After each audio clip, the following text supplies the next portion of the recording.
Hi friends, இது உங்கள் உலோக பெட்டகம் சேனல். நான் உங்கள் ராஜ். இன்றைய பதிவில் நம்ம பார்க்க போகிறது என்ன அப்படின்னு பார்த்தீங்கன்னா, பெயிண்ட் மிஷினில் ஸ்ட்ரெயினர் எப்படி மிக்சிங் பண்ண போகிறோம் கேட்ரேஜில் அப்படின்னு தான் பார்க்க போகிறோம். இன்றைக்கி நம்ம பார்க்கக்கூடிய கலர் டீப் ப்ளூ கலர். இது பார்த்திங்கன்னா உங்களுக்கே தெரியும், மிஷினில் இந்த டீப் ப்ளூ கலர் வார்னிங் கொடுத்துருக்காங்க. ஒரு 200 ml கிட்ட தான் நமக்கு அந்த கேட்ரேஜ் டேங்க்கில் நமக்கு ஸ்டோரேஜ் இருக்கும். அது அந்த அளவு ரீச் பண்ணும்போதே நமக்கு வார்னிங் வந்துடும். இப்போ இந்த 11வது கேட்ரேஜ் தான் நமக்கு டீப் ப்ளூ கலர். அது மிஷின்லேயே நமக்கு காட்டும்.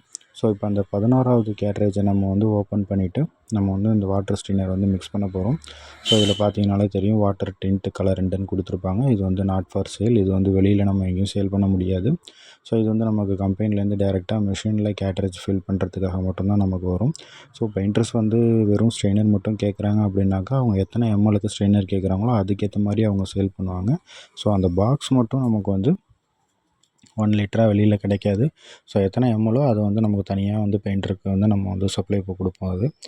இப்போ பார்த்தீங்க அப்படின்னாக்கா, நம்ம இந்த டீப் ப்ளூ கலர் மிக்ஸ் பண்ண போகிறோம். வார்னிங் இருக்கிறது உங்களுக்கே தெரியும். டீப் ப்ளூ கலர் ஸ்ட்ரெயினர் பாக்ஸை நம்ம இப்போ ஓப்பன் பண்ணிக்கலாம். இப்படி தான் நம்ம ஓப்பன் பண்ணதுக்கப்புறம் இந்த டீப் ப்ளூ கலர் பார்க்கவே ரொம்ப அட்ராக்ஷனாக இருக்குது. இந்த டீப் ப்ளூ கலர் இப்படி தான் இருக்கும். இதில் நிறைய கலர்ஸ் நம்ம மிக்சிங் பண்ணலாம். ஆல்ரெடி நம்ம கலர் மிக்சிங் நம்மளுடைய வீடியோவில் போட்டிருக்கோம். பார்க்காதவங்க பார்த்து தெரிஞ்சுக்கோங்க. நம்மளுடைய சேனலை ஃபாலோ பண்ணிக்கோங்க. இப்போ கேட்ரேஜ் உள்ளே இப்படி தான் இருக்கும். உள்ளே ஒரு ரொட்டேட்டர் இருக்கும். இது அந்த ஸ்ட்ரெயினர் கட்டி பிடிக்காமல் இருக்கிறதுக்காக எவ்ரி 1 hour ரொட்டேட் ஆகிட்டே இருக்கும். இது ஆட்டோமேட்டிக் ப்ராசஸாக நமக்கு எப்போதுமே நடந்துகிட்ருக்கிற ஒரு விஷயம். இப்போ நம்ம ஸ்ட்ரெயினர் உள்ளே ஊற்றிக்கலாம். பாக்ஸை கேட்ரேஜ் ஓப்பன் பண்ணியாச்சு. இப்போ ஸ்ட்ரெயினர் நம்ம உள்ளே ஊற்றியாச்சு. அது நல்லா ஃபுல்லாக வடியட்டும். அந்த ஸ்ட்ரெயினர் ஃபுல்லாக இறங்கிட்டுருக்கு. இப்போ நம்மளுடைய ஒர்க் என்னென்னா, நம்ம மேனுவலாக ஸ்ட்ரெயினர் ஆட் பண்ணியாச்சு அப்படிங்கிறத சிஸ்டத்துக்கிட்ட நம்ம சொல்லணும்.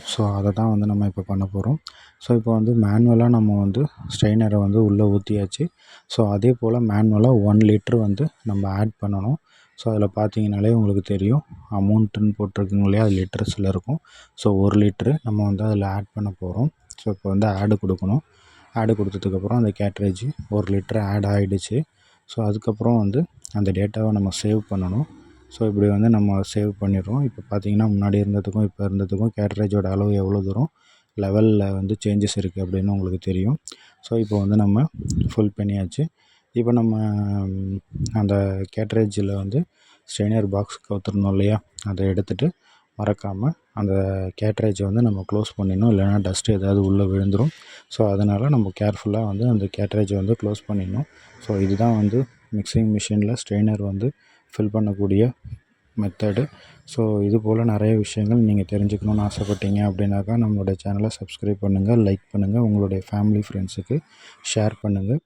மறக்காமல் நம்மளுடைய சப்ஸ்கிரைபர்ஸ் எல்லோரும் மறக்காமல் பெல் பட்டனை ப்ரெஸ் பண்ணுங்கள். அப்போ தான் நம்ம போடக்கூடிய வீடியோஸ் உடனுக்குடனே நீங்கள் பார்க்கலாம்.